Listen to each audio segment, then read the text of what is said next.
Hello everyone, आप सभी का मेरे यूट्यूब चैनल पर स्वागत है। तो मैं हूं महक खान। आज जो हम आपको टॉपिक पढ़ाने जा रहे हैं वो है भारतीय राजभाषा हिंदी। यानी कि हिंदुस्तान में हिंदी को अलग अलग चीज़ों के लिए प्रयोग किया जाता है। कई लोग उसको नॉर्मल लैंग्वेज के रूप में प्रयोग करते हैं, कई लोग अपने ऑफिसेज में उसका यूज़ करते हैं। तो इसी तरीके से अलग अलग तरीके से हिंदी भाषा का उपयोग होता है। तो इसी का एक पार्ट है राजभाषा। उसी के बारे में हम इस वीडियो में कवर करेंगे।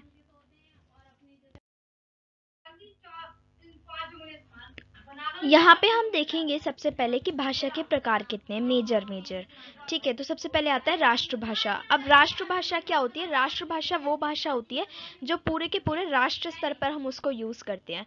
सेकंड होता है संपर्क भाषा। संपर्क भाषा एक ऐसी भाषा होती है जो एक व्यक्ति दूसरे व्यक्ति के साथ वार्तालाप के संपर्क बैठाने के लिए इस्तेमाल करता है। जैसे कि अब मैं हूँ, ठीक है, मैं दिल्ली में रहती हूँ। अगर मैं साउथ इंडिया जाती हूँ जहाँ पे तेलुगु कन्नड़ भाषा बोली जाती है, तो मैं तेलुगु और कन्नड़ भाषा नहीं जानती हूँ, तो एक ऐसी भाषा होगी जो मैं भी जानती होंगी और वो साउथ इंडियंस जो होंगे वो भी जानते होंगे। तो वो कौन सी लैंग्वेज होगी? वो होगी इंग्लिश लैंग्वेज। तो मेरी जो संपर्क भाषा रहेगी उस टाइम पे उनके साथ वो रहेगी इंग्लिश। तो वही होती है संपर्क भाषा, जो दो अ, ऐसे लोगों के बीच में बातचीत कराने के काम आती है, जो एक दूसरे की जो मदर टंग है वो नहीं जानते हैं। तो वो जो कॉमन एक लैंग्वेज होती है जो दोनों पर्सन बोल सकते हैं, समझ सकते हैं, वो होती है संपर्क भाषा। अब इसमें कोई इम्पोर्टेंट नहीं है कि हिंदी ही होगी या इंग्लिश ही होगी। ये पर्सन टू पर्सन डिपेंड करता है कि दो लोगों के बीच में ऐसी कौन सी कॉमन लैंग्वेज बैठ रही है जिसके माध्यम से वो लोग आपस में बातचीत कर सकते हैं, अपने विचारों का आदान प्रदान कर सकते हैं। वही कहलाएगी हमारी संपर्क भाषा। देन आती है राज्य भाषा। राज्य भाषा को आप समझ गए होंगे, जैसे राष्ट्रभाषा होता है जो पूरे के पूरे राष्ट्र स्तर पर काम करती है, वैसी राज्य भाषा जो राज्य स्तर पर काम करती है। यानी कि जैसे कि हरियाणा है, हरियाणा में मेजरली हरियाणवी लैंग्वेज बोली जाती है। ठीक है, उसके अलावा पंजाब है, पंजाब में पंजाबी लैंग्वेज बोली जाती है, तो उसका जो राज्य भाषा होगा वो होगा पंजाब। जो राजस्थान है, मुंबई वाला जो एरिया, महाराष्ट्र वाला, वहाँ पे मराठी बोली जाती है। तो वहाँ की जो महाराष्ट्र की जो मेजर लैंग्वेज होगी, राज्य भाषा होगी, वो हो जाएगी वहाँ पे मराठी। ठीक है, तो उसी की तरीके से फोर्थ पॉइंट आता है हमारा राजभाषा। राजभाषा कौन सी भाषा होती है? राजभाषा एक ऐसी भाषा होती है जो अपने ऑफिसेज में यूजफुल होती है। ठीक है, राजभाषा जो एक ऑफिस में, दूसरे ऑफिस में, तीसरे ऑफिस में, मतलब ऑल ओवर ऑफिसेज जो भी हैं हमारे इंडिया में, वहाँ पे जो यूज़ होगी वो हो जाएगी हमारी राजभाषा। पहले तो सबसे पहले जो बेसिकली चलती थी वो इंग्लिश चलती थी। ठीक है, आज टाइम तक मेजरली इंग्लिश का ही यूज़ किया जाता है ऑफिसेज में। ठीक है, चाहे वो गवर्नमेंट हो चाहे वो प्राइवेट हो, हर जगह पे इंग्लिश का ही प्रयोग किया जाता है राजभाषा के रूप में। बट उसके बाद भी हिंदी भाषा का भी वहाँ पे महत्व बढ़ रहा है। राजभाषा के रूप में हिंदी भाषा भी उतनी ही इम्पोर्टेंट होती जा रही है जितने की इंग्लिश भाषा। अब हमारा जो ये टॉपिक है, आज का टॉपिक, वो भी सेम टॉपिक पे है, राजभाषा के ऊपर। यहाँ पे हम देखेंगे कि हिंदी तो, सॉरी, इंग्लिश तो है ही है जो ऑफिस में मेजरली यूज की जा रही है, बट उसके अलावा भी हिंदी का किस तरीके से प्रयोग हो रहा है वो हम आज इस वीडियो में पढ़ेंगे। तो यहाँ पे हम एक छोटा सा इंट्रोडक्शन देख लेंगे राजभाषा का।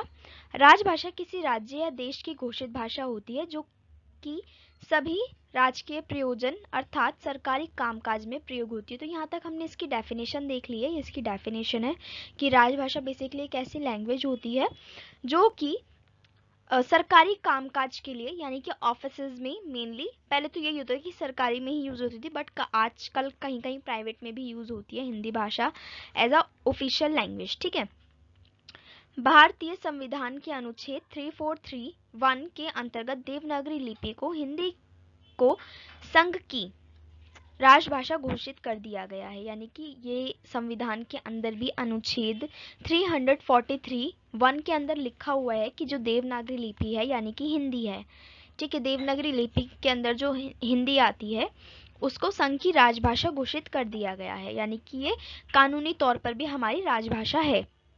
साथ ही संविधान के अनुच्छेद 351 में संघ को यह कर्तव्य सौंपा गया है कि हिंदी भाषा का प्रसार बढ़ाए और इसका विकास करे।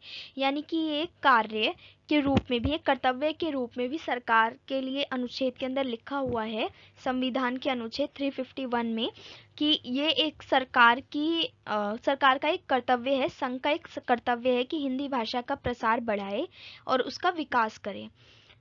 भारत में सबसे अधिक बोले जाने वाली भाषा हिंदी है, ये आप सभी लोग जानते होंगे। मेजरली हर राज्य में चाहे टूटी फूटी हिंदी बोली जाए, बट हाँ, हिंदी बोली जाती है। और इसे राजभाषा का दर्जा 14 दिसंबर 1954 को संविधान सभा द्वारा दिया गया था।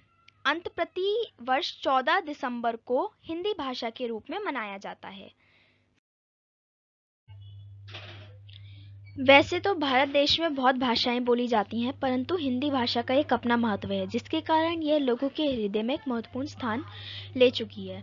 तो यहाँ पे भाषा की एक गुणवत्ता को बताया गया है कि यहाँ पे जो इंडिया है उसमें बहुत सारी लैंग्वेजेस बोली जाती हैं, ठीक है। हर स्टेट में डिफरेंट डिफरेंट लैंग्वेज बोली जाती है, और कई जगह ऐसे भी देखने को मिलता है कि एक सिंगल स्टेट है बट उसमें भी 2 या 2 से ज़्यादा तरीके की लैंग्वेज का यूज़ हो रहा है। बट उसके बाद भी जो हिंदी है उसका एक अलग स्थान है, ठीक है। क्यों? क्योंकि इसका यूज़ मोस्टली लोगों के द्वारा किया जाता है और ये इजी वे है एक दूसरे के जो विचार हैं उनको समझने के लिए। क्योंकि पूर्व में काफ़ी लंबे समय से हिंदी भाषा का प्रयोग होता आ रहा है। भक्ति काल में पूर्व से पश्चिम, उत्तर से दक्षिण तक चारों दिशाओं में अनेक संतों द्वारा हिंदी भाषा में ही रचना की गई थी। यानी कि एक प्राचीन टाइम से ही जो अपने प्रवचन देते थे जो संत लोग थे, ठीक है, वो सारे के सारे जो इंडिया था उन सब में जाते थे, ठीक है। कभी वो नॉर्थ इंडिया जा रहे हैं, कभी वो साउथ इंडिया जा रहे हैं, कभी वो ईस्ट इंडिया जा रहे हैं, कभी वेस्ट इंडिया जा रहे हैं। बट उसके बाद भी जो ज़्यादातर वो जो संत थे वो अपनी जो बातें बोलते थे वो बोलते किस में थे? हिंदी में। उनकी जो रचनाएं थी वो मोस्टली किस में की गई हैं? हिंदी में की गई हैं। उसके बाद आता है स्वतंत्रता के समय से राजनेताओं जैसे राजा मनमोहन राय, स्वामी दयानंद सरस्वती, महात्मा गांधी, सुभाष चंद्र बोस आदि द्वारा हिंदी को राष्ट्रभाषा के रूप में प्रतिष्ठित करने का सपना देखा गया था, ठीक है। यानी कि जितने भी लोगों का यहाँ पे नाम लिखा हुआ है, एक स्वतंत्रता सेनानी थे, राजनेता थे, आप लोग इनको बहुत अच्छे से जानते होंगे। ये सभी लोग ये चाहते थे कि जो हिंदी है उसको सिर्फ राजभाषा ही नहीं एक राष्ट्रभाषा के रूप में देखा जाए। अधिकांश भारतीय द्वारा बोली जाने वाली भाषा के कारण हिंदी को महात्मा गांधी ने 1917 में गुजरात के सम्मेलन में राजभाषा के रूप में स्वीकार किए जाने पर जोर दिया। यानी कि 1917 में गुजरात में एक सम्मेलन हुआ था जिसके अंदर महात्मा गांधी ने इस बात पर जोर दिया था कि हिंदी को एज अ राजभाषा हमें कंसीडर कर लेना चाहिए। तो यहाँ से आपको इसका जो हिस्ट्री है वो छोटा सा समझ में आ ही गया होगा, आई होप। अब हम यहाँ पे एक बार देख लेंगे कि जो राजभाषा है उसके रूप में जो हिंदी को स्वीकार किया गया उसकी क्या विशेषताएं हैं। अन्य भाषा के शब्द हिंदी भाषा में सम्मिलित हैं, ये इसकी फर्स्ट विशेषता है। उसके बाद इसकी सेकंड विशेषता आ जाती है, इस भाषा को समझना और सीखना बहुत ही आसान है। जैसे कि हम सभी लोग इसको समझ सकते हैं, लिख सकते हैं, पढ़ सकते हैं। क्यों? क्योंकि इसको समझना और सीखना बहुत ज़्यादा आसान है। इस भाषा को अल्पकाल में ही लिखना पढ़ना सीखा जा सकता है। अल्पकाल का मतलब होता है एक बहुत शॉर्ट पीरियड के अंदर। इस भाषा को जैसा लिखा जाता है वैसे ही पढ़ा जाता है, ये इसकी खास विशेषता है।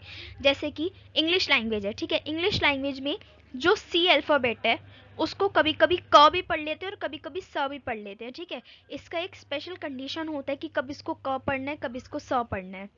बट हिंदी जो है, हिंदी में ऐसा कुछ भी नहीं है, जैसा लिखा है आपको वैसे ही सेम पढ़ना होता है। तो ये इसकी मुख्य विशेषता है। इस भाषा को संस्कृत भाषा की बेटी कहा जाता है। संस्कृत भाषा और हिंदी भाषा कुछ हद तक सेम होती है, जिस वजह से संस्कृत भाषा जो है वो बहुत प्राचीन काल की भाषा है, ठीक है। उससे हिंदी भाषा का जन्म हुआ, इसलिए इसको संस्कृत भाषा की बेटी कहा जाता है।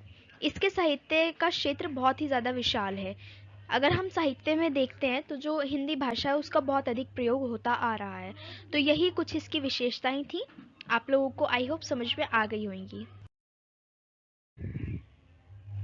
अब यहाँ पे हम देख लेते हैं कि क्यों है हिंदी हमारी राजभाषा, यानी कि रीज़न क्या था जो सभी लैंग्वेज को दूर रखते हुए राजभाषा बनाई गई तो हिंदी को बनाया गया। ठीक है, सबसे पहली होती है इंग्लिश। इंग्लिश तो है ही हमारी ऑफिशियल लैंग्वेज। उसके बाद जो सबसे ज़्यादा, और कहीं कहीं हम देखते हैं कि इंग्लिश से भी ज़्यादा हिंदी को इम्पोर्टेंस दी जाती है राजभाषा के रूप में।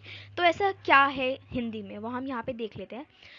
राष्ट्रपिता महात्मा गांधी द्वारा किसी भाषा को राजभाषा होने के लिए निम्नलिखित लक्षण बताए गए। यानी कि महात्मा गांधी द्वारा ये बोला गया कि अगर कोई भाषा है उसको हम अपनी राजभाषा बनाना चाहते हैं तो उसमें निम्नलिखित लक्षण होने बहुत ज़्यादा आवश्यक है। एक एक करके इन लक्षणों को भी देख लेते हैं। आवश्यक होना चाहिए, सॉरी, आसान होना चाहिए। राजभाषा होने के लिए वो भाषा आसान होनी आवश्यक है ताकि उसको सभी लोग समझ पाएं। सरल होनी चाहिए, प्रयोग करने वाले के लिए भी भाषा सरल होनी चाहिए। बोलने वालों की संख्या अधिक होनी चाहिए, उस भाषा को बोलने वाले लोगों की संख्या अधिक होनी चाहिए ताकि उसे ज़्यादा से ज़्यादा लोग पढ़ सकें, लिख सकें और समझ सकें। उपयुक्त लक्षणों के कारण ही हिंदी भाषा को राजभाषा का दर्जा दिया गया।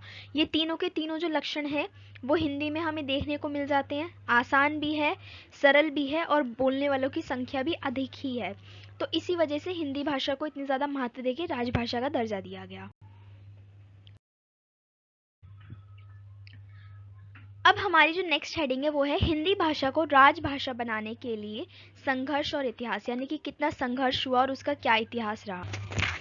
हिंदी भाषा को देश की राष्ट्रभाषा बनाने के लिए दयानंद सरस्वती, महात्मा गांधी और अन्य द्वारा कई आंदोलन किए गए। सन 1918 में हिंदी साहित्य सम्मेलन में भारत के राष्ट्रपिता महात्मा गांधी द्वारा हिंदी को राष्ट्रभाषा बनाने के लिए एक पहला प्रयास किया गया। इन्होंने ही हिंदी को जनमानस की भाषा बताया।